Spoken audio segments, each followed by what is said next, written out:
गावात सीता नदी आणि ऊर्ध्व पैनगंगेचा कॅनॉल असून देखील उन्हाळ्यात शेंबोलीकरांना पाणी टंचाईला सामोरं जावं लागत होतं। कधी काळी पाणीदार असलेल्या गावाला पाण्याची टंचाई भासत असल्याचं माजी सरपंच बाळासाहेब देशमुखांच्या लक्षात आलं। मग 2 वर्षांपूर्वी त्यांनी जलसंपदा विभागाशी संपर्क करून सीता नदीचं पात्र खोल आणि रुंद करण्याचं नियोजन केलं। जलसंपदा विभागानं 3 किलोमीटर नदीपात्र खोल आणि रुंद करण्यासाठी 60 लाख रुपये खर्च केलेत। परिणामी यंदा दुष्काळी वर्षात देखील 500 हेक्टर शेती ओलिताखाली आली आहे।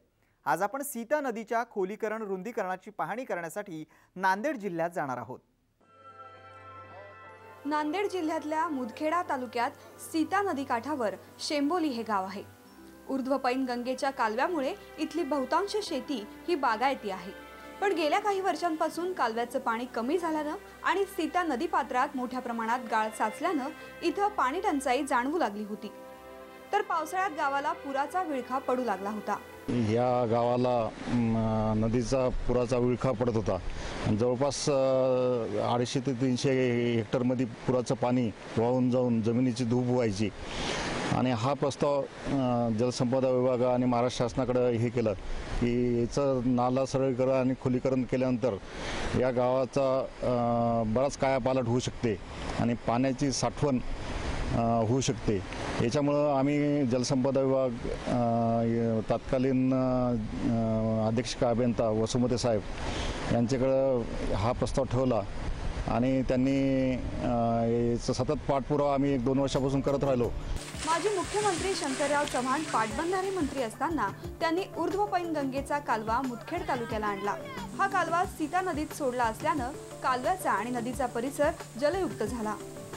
पर्यायानं तालुक्यात सिंचनाची चांगली सोय झाली आहे। पण सीता नदी आणि कालवा गाळानं भरल्यानं गेल्या दशकभरापासून इथं पाण्याची टंचाई जाणवत होती।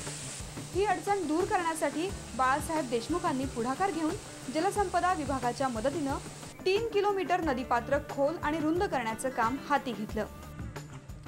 बंधाऱ्याच्या माध्यमातून या कॅनलच्या माध्यमातून जवळपास 5 ते 6 गावाला पाणी पुरवठा सिंचनासाठी पाणी पुरवठा केला जात होता।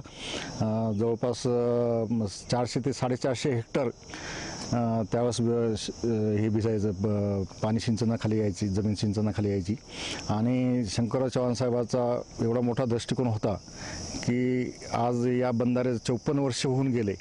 तुम्हाला हे गेट जे दिसते हे गेट म्हणजे एक उदाहरण आहे की आज या चुना आणि दगडांना बांधलेली ही बंधारे सदरील बंधाऱ्याची भिंत असून या बंधाऱ्याची भिंत एक सुद्धा दगड या भिंतीचा निघालेला नाही।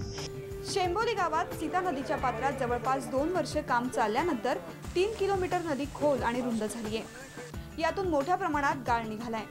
तर गावातील कोल्हापुरी बंधाऱ्याला दरवाजे नसल्यानं त्यावर प्लास्टिकचा कागद लावून पाणी अडवण्यात गावकऱ्यांनी यश मिळवलं। पर्यायानं आज ऐन उन्हाळ्यात गावाजवळ पाण्याचा मोठा साठा तयार झालाय। जवळपास इथं गावाला लागून एक कोल्हापुरी बंधारा असून या बंधाऱ्याची अवस्था खिळखिळी अवस्था असताना आम्ही याला लोकसभा म्हणून प्लास्टिक लावलं आणि काम करण्याच्या पूर्वी या सीता नदीचं पाणी जवळपास या मस्जिदीचं, ही मस्जिद दिसते ना, मस्जिदीचं बाजूला 2 गावामध्ये पांढरवाडी आणि शंभोली परिसरामध्ये पाणी शिरत होतं।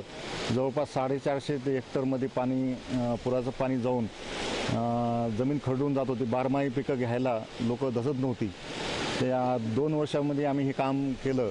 त्याच्यामुळं हे जे काम झाल्यामुळं आज एवढा फायदा झाला की पाणी नदीच्या बाहेर पुराचं पाणी निघत नाही आणि जमीन खोली झाल्यामुळे जमिनीचा निचरा योग्य पद्धतीने होतो, जमिनीची धूप होत नाही। आज शेंबोली गावातील जवळपास 500 हेक्टर जमीन शाश्वत ओलिताखाली आली आहे। केवळ नदी खोलीकरण आणि रुंदीकरण तसंच बंधाऱ्यात पाणी अडवल्यानं ही किमया साध्य झाली आहे। गावाबरोबर परिसरातल्या किमान 4 किलोमीटरवरील विहिरींना समाधानकारक पाणी आलंय। हे जे नदीचं जे काम झालेलं आहे त्यामुळं पाणी पातळी आता वाढलेली आहे विहिरीची। आणि पूर्वी काय होत होतं, पूर्ण बॅकवॉटर मारायचं आणि गावामध्ये पाणी शिरायचं आणि गावातलं तर शिरायचंच पाणी इकडं आजूबाजूनं सुद्धा पूर्ण शेतामध्ये पाणी यायचं। जाण्याचे रस्ते पण बंद व्हायचे आणि हे जे बांधणीचं जे काम झालेलं आहे ह्याच्यामुळं एक तर विहिरीची पाणी पातळी वाढली। जे विहिरी समजा एप्रिलपर्यंत चालायच्या ते मेमध्ये सुद्धा त्यांचं पाणी कंगीला समजा मोटर लेवलला एकदम व्यवस्थित आणि सिंचनाचा भाग वाढलेला आहे आणि सर्व हिरवगार शेती जिकडच्या तिकडे आहे। आणि हे जर नसतं झालं तर बऱ्याच जणांच्या केळीला वगैरे फटके बसले असते. यामुळे चांगल्या पद्धतीचं काम झालेलं आहे आणि पुढील हे जे टप्प्याचं काम होणार आहे ते सुद्धा हो अशी आमची कलेक्टर साहेबाला विनंती आहे. आज ऐन उन्हाळ्यात गावाचं शिवार हिरवगार दिसतंय. परिसरात केळी आणि ऊसाचं पीक मोठ्या प्रमाणात वाढलंय. तसंच भाजीपाल्याच्या क्षेत्रातही वाढ झालीय. पर्यायानं गावात लाखो रुपयांच्या शेतमालाचं उत्पादन यंदा हाती येणार आहे. त्यामुळे गाव जलयुक्त आणि धनयुक्त झाल्याचं दिसून येतंय. ऊर्ध्वपेंगा प्रकल्पात कार्यरत असून जे सीता नदीचं जे आता जे काम केलेलं आहे हे पूर्वी याच्या अगोदर मी इथं गेल्या 25 वर्षापासून पेनगंगा प्रकल्पात कार्यरत आहे.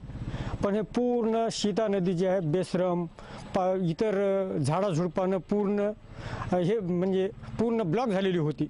जे सीता नदीला जे हे केलेलं आहे म्हणजे रुंदी आणि खोली केल्यामुळं भरपूर पाणी इथं वाढलेलं आहे आणि पूर्वी जे गाळ भरलेला होता त्यामुळे आजूबाजूच्या शेतात पाणी जाऊन त्यांचं नासाडी व्हायची. आता उलट खोली झाल्यामुळं एकतर पाणी आजूबाजूला जात नाही आणि जमिनीत पाणी जे मुरलं त्याच्यामुळं आसपासच्या 4-5 किलोमीटर पूर्ण शेतकऱ्यांना पूर्ण त्यांच्या विहिरीचे लेवल वाढलेले आहे आणि पूर्ण पहिले जे साधारणतः उत्पन्नच व्हायचं नाही आज या पाणी साचल्यामुळं केळीचं आणि ऊसाचं भरपूर उत्पन्न होत आहे.